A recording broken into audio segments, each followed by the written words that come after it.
भाजप विरुद्ध राष्ट्रवादी असा सरळ सामना पिंपरी चिंचवडमध्ये रंगलाय.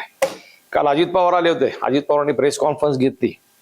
त्याच्या आधी ते कुदळवाडीने जिंकलेलं त्यांनी प्रचाराचा शुभारंभ केला राष्ट्रवादीचा आणि काल प्रेस घेतली. त्या प्रेसमध्ये अजित पवारांनी जे काही भरमसाठ आरोप केलेत, एक एक आरोप इतका गंभीर मुद्दा आहे. राज्याचे उपमुख्यमंत्री अजित पवार यांनी जवळपास सव्वा तास प्रेसमधून अत्यंत मुद्देसूद विथ प्रूफ आरोप केलेत की ही महापालिका कशी कर्जबाजारी झाली, या महापालिकेला लुटलं कसं, किती ठेवी होत्या, किती मोडल्या, देणेदारी किती वाढली आहे. अनेक पेपर दाखवून त्यांनी आरोप केले. सगळे संपूर्ण राज्यभर त्याचा एकदम बोभाटा झाला की पिंपरी चिंचवड भाजपने कसं लुटलं. भाजपने भ्रष्टाचाराचा, भाजपचा जो भस्मासूर आहे, जो महाराक्षस आहे, अजित पवारांनी तर तेच सांगितलं की भ्रष्टाचाराचा राक्षस गाडण्यासाठी, त्याला कायमचं नेस्तनाबूत करण्यासाठी मी मैदानात उतरलोय. म्हणजे सरळ सरळ भाजपला त्यांनी चॅलेंज केलेलं आहे. अजित पवारांच्या त्या प्रेस कॉन्फरन्सचा इतका जबरदस्त इम्पॅक्ट झाला की भाजपच्या एकाही नेत्याला त्या संदर्भामध्ये प्रत्युत्तर देता येणं शक्य नव्हतं. दिलंच नाही. म्हणजे आमदार महेश लांडगेंना सकाळी काही माध्यमांनी छेडलं. त्याच्यामध्ये ते म्हटले की आमचे प्रदेशाध्यक्ष या विषयावरती बोलतील. आणि साहजिक येते, कारण अजित पवारांची उंची आणि त्यांची उंची दोघांची याच्यामध्ये बराच फरक आहे. त्याच्यामुळे प्रदेशाध्यक्षांनीच उत्तर देणं अपेक्षित होतं. 24 तासाच्या आत सकाळी 11, 11:30 भाजपच्या प्रचाराचा शुभारंभ भक्तिशक्ती उद्यान निगडीला छत्रपती शिवाजी महाराज आणि जगद्गुरु संत तुकाराम महाराज यांचं जे भक्तिशक्ती शिल्प आहे, तिथं भाजपच्या प्रचाराचा नारळ फुटला. अपेक्षा होती की रवींद्र चव्हाण हे अजित पवारांवरती त्या सगळ्या मुद्द्यांचा खरपूस समाचार घेतील. प्रत्यक्षामध्ये तसं काहीही घडलं नाही. त्यांनी अजित पवारांना इशारा दिलाय की तुम्ही पंतप्रधान मोदी आणि नरेंद्र फडणवीस यांच्या भाजपवरती आरोप करताय, तुम्ही त्यांच्या सरकारमध्ये आहे हे लक्षात ठेवा. म्हणजे एक प्रकारे इशारा दिलाय. प्रश्न असा आहे, अजित पवारांनी जे जे काही आरोप केले, एक 8-10 प्रमुख आरोप आहे, मी त्याच्यावरती थोडं बोलणार आहे. ते प्रमुख आरोप जे आहेत त्याच्या संदर्भात भाजपची भूमिका काय, होय ते खरे आहेत खोटे आहेत की अजित पवार हे सगळं खोटं बोलतायत, त्यात काही तथ्य नाही, काहीतरी सांगायला पाहिजे. एकाही आरोपाविषयी भाजपच्या प्रदेशाध्यक्षांनी, भाजपच्या आमदारांनी, भाजपच्या शहराध्यक्षांनी चकार शब्दही काढला नाही. रवींद्र चव्हाण फक्त एक म्हणले, आम्ही तोंड उघडलं तर मग तुम्हाला पळता भुई थोडी होईल. ठीक आहे ना. मूळ प्रश्न कसा आहे की अजित पवारांनी काल स्वतः सांगितलं प्रेसमध्ये की माझ्यावरती 70,000 कोटी रुपयाचा सिंचन घोटाळ्याचा आरोप झाला. काय झालं, त्यांच्याबरोबर मी मंत्रिमंडळाच्या बैठकीत असतो, त्यांच्या मंत्रिमंडळात मी सामील आहे. प्रश्न काय आहे की काल त्यांनी केलेल्या पिंपरी चिंचवड शहराविषयीच्या, पिंपरी चिंचवड महापालिकेविषयीच्या आरोपांचं निराकरण करणं हे भाजपचं काम होतं. ते काही झालं नाही. 2017 मध्ये भाजपने सत्ता कशी मिळवली इथे की त्यावेळेस विठ्ठल रुक्मिणी मूर्ती खरेदी प्रकरणामध्ये भाजपने, आपला राष्ट्रवादीने भ्रष्टाचार केल्याचा जो आरोप केला, भाजपने ते प्रकरण वाजवलं, लोकांपर्यंत पोहोचलं, लोकांना ते पटलं की याच्यात भ्रष्टाचार झालाय. लोकांना राष्ट्रवादीची चीड आली, संताप आला आणि त्याच्यातून राष्ट्रवादी पराभूत झाली. अजित पवारांची सीट गेली. अजित पवारांचे 81 लोक होते, 35 पर्यंत खाली आले. भाजपचे 3 होते, ते 77 झाले. भ्रष्टाचार हाच प्रमुख मुद्दा या निवडणुकीत सुद्धा चर्चेला आहे. काल जे अजित पवारांनी केलेले आरोप आणि आज त्याच्यावरती भाजप नेत्यांनी झालेले त्यांचे निरुत्तर, याचा अर्थ अजित पवारांनी जो बाण सोडला तो अचूक वर्मी घाव बसला आणि त्याच्यावरती भाजप नेत्यांना एक ओळीचंही चकार शब्दाने उत्तर देता येत नाही, कारण विथ प्रूफ ते आरोप करतायत. जसं मागच्या 2017 मध्ये भाजपने राष्ट्रवादीवरती आरोप केले होते, परंतु राष्ट्रवादीमध्ये अजित पवारांना किंवा त्यांच्या समर्थकांना त्या संदर्भात काही त्याची दखल सुद्धा घ्यावी वाटली नाही किंवा त्यांनी त्याचा खुलासा सुद्धा केला नाही. काल अजित पवारांनी ते मान्य केलं की त्यावेळेस आम्ही निराकरण करायला पाहिजे होतं, बोलायला पाहिजे होतं, उत्तर द्यायला पाहिजे होतं, दिलं नाही. त्याचे परिणाम आम्ही भोगलेत. आता सेम परिस्थिती आहे. आता सुद्धा भाजपवरती इतक्या गंभीर स्वरूपाचे आरोप होत आहेत, परंतु भाजपची मंडळी त्या आरोपांचं मुद्देसूद उत्तर द्यायचं, मुद्द्याचं बोला, मुद्देसूद उत्तर द्यायचं ते सोडून मोदींचं काय आहे, फडणवीसांचं काय आहे त्या विषयावरती बोलतायत. म्हणजे आजचं रवींद्र चव्हाण यांचं जे प्रचार सभेतलं भाषण होतं ते पाहिल्यावरती प्रश्न असा पडतो की अजित पवारांनी जे केलेले मूळ आरोप आहेत त्याचं काय, जनता त्याचं उत्तर मागते. मुळात अजित पवारांनी केलेले कोणकोणते आरोप आहेत. आणि रवींद्र चव्हाण यांनी सांगितलं की नरेंद्र मोदींचं एक स्टेटमेंट आहे, मैं ना खाऊंगा ना किसी को खाने दूंगा. आणि परिस्थिती इथं आता दोन्ही बाजूने तोच विषय आहे. मी स्वतः खाणार नाही, कोणाला खाऊ देणार नाही. परंतु इथं भाजपने 9 वर्षामध्ये जो सगळा राडा केलेला आहे, जो भ्रष्टाचार केलेला आहे, त्याच्यावरती अजित पवार बोलतायत. त्याच्यावर तुम्ही समर्थक उत्तर द्यायला पाहिजे.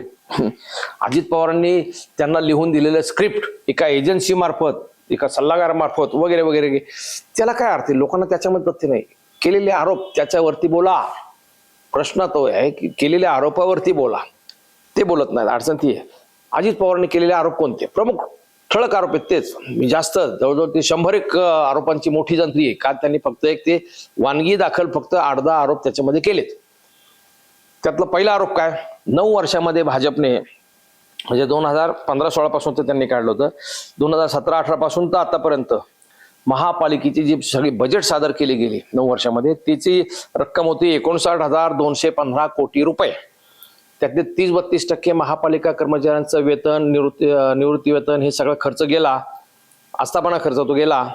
तर उरलेले जे काही 40,000 कोटी रुपये आहेत, ह्या 40,000 कोटी रुपयांची तुम्ही जो खर्च झाला आहे ती कामं कोणती ती दाखवा. 40,000 कोटी रुपये गेले कुठं, हा त्यांचा रोखठोक सवाल आहे.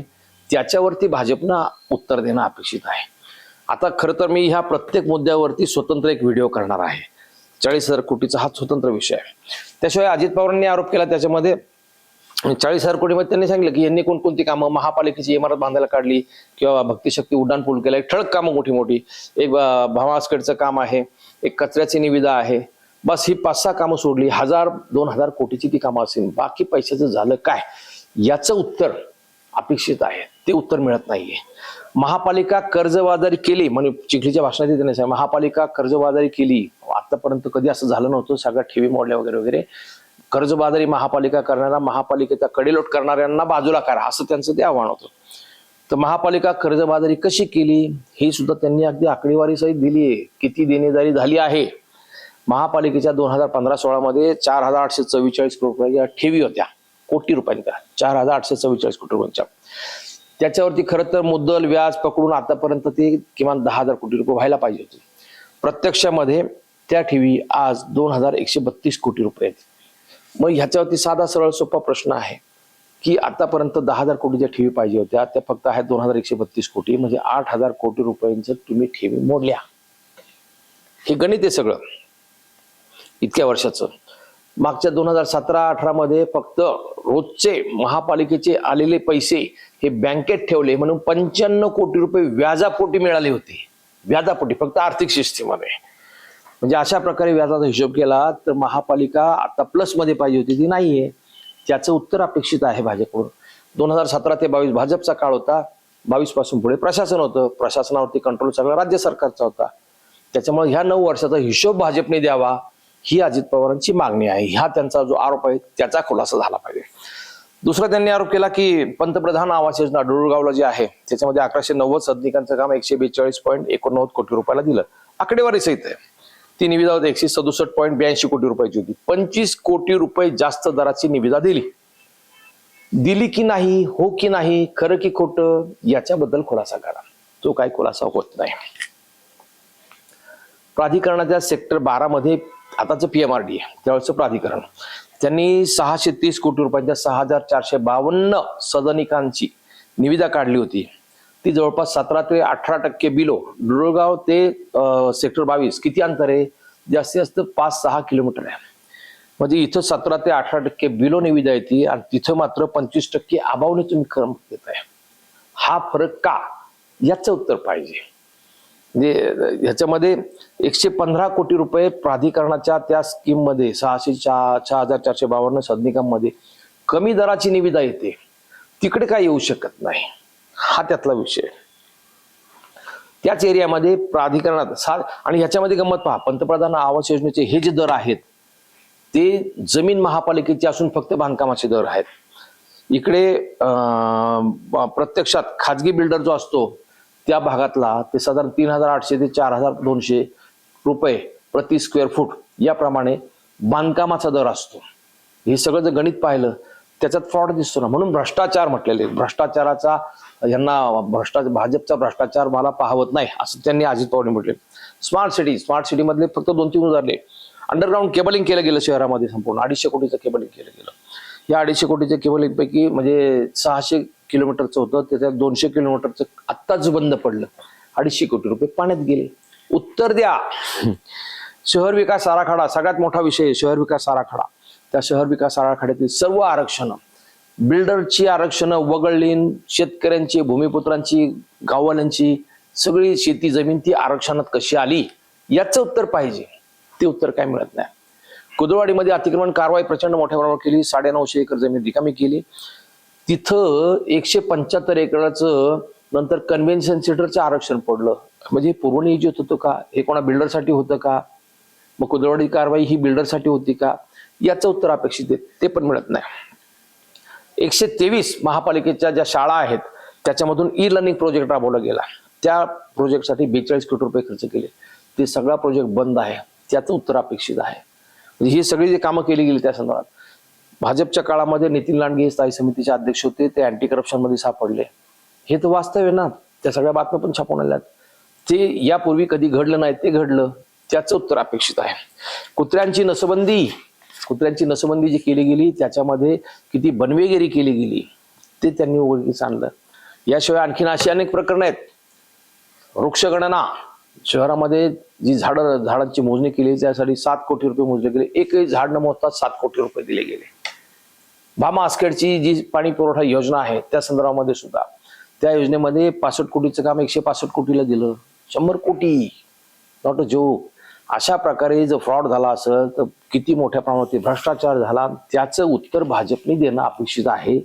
अन्यथा जसं मागच्या वेळेस राष्ट्रवादीने एकाही भ्रष्टाचाराच्या आरोपावर उत्तर दिलं नाही, त्यांची सत्ता गेली, तसं भाजपच्या बाबतीत सुद्धा घडू शकतं. जनतेने जर मनावर घेतलं, जनतेला तुम्ही समाधानकारक उत्तर दिलं तर जनता तुम्हाला मत देईल. जर समाधानकारक उत्तर खुलासा आला नाही, जनतेला तो पटला नाही, तर जनता तुमच्या विरोधात जाईल. हे साधं सरळ सोपं गणित आहे. म्हणजे अजित पवारांनी काय आरोप केले, रवींद्र चव्हाणांनी त्याच्यावरती काय प्रत्युत्तर दिलं, हे आत्ता फक्त झलक आहे. या पुढच्या 10 दिवसामध्ये, आज 3 तारीख आहे, साधारण 13 तारखेला निवडणूक प्रचार थांबणार आहे. या पुढच्या 10 दिवसामध्ये निवडणूक प्रचार हा फक्त महापालिकेच्या भ्रष्टाचाराच्या विषयावरतीच असणार आहे. तरी अजून ह्याच्यामध्ये SRAचा मुद्दा नाही आला, कुदळवाडीचा मुद्दा नाही आला. चरोली कुदळवाडीमध्ये जे टाउन प्लॅनिंग चे प्रोजेक्ट आले होते ते गावकऱ्यांनी विरोध केल्यामुळे तो रद्द झाले, तो मुद्दा नाही आला. नद्यांच्या प्रदूषणाचा मुद्दा इतका गंभीर आहे. ते प्रदूषण कशामुळे, तर नद्यांमध्ये जे सांडपाणी सोडलं जातं थेट, एकाही STP मध्ये प्रोसेस न होता सांडपाणी थेट नदीत सोडलं जातं, त्याच्यामुळे नद्या प्रदूषित आहेत. आणि त्या दूर करण्यासाठी, ते प्रदूषण दूर करण्यासाठी 5,500 कोटीचे नदी सुधार प्रकल्प आणलेले आहेत. तद्दन इथल्या सगळ्या पर्यावरणवाद्यांच्या, निसर्गप्रेमींचा त्याला कडवा विरोध आहे. हे नेमकं चाललं काय? आतापर्यंत 15,000 कोटी रुपयाला महापालिका कर्जबाजारी झाली आहे. देणेदारी 7,000 कोटीची वाढली आहे. हे सगळे फॅक्ट्स अँड फिगर्स आहेत, हे आरोप आहेत. याच्यावरती हे आरोप जर खोटे असतील तर भाजपने त्याचा कागदोपत्रासहित खुलासा करायला पाहिजे. राज्यात सत्ता त्यांची आहे, महापालिका आयुक्त सुद्धा त्यांचे आहेत.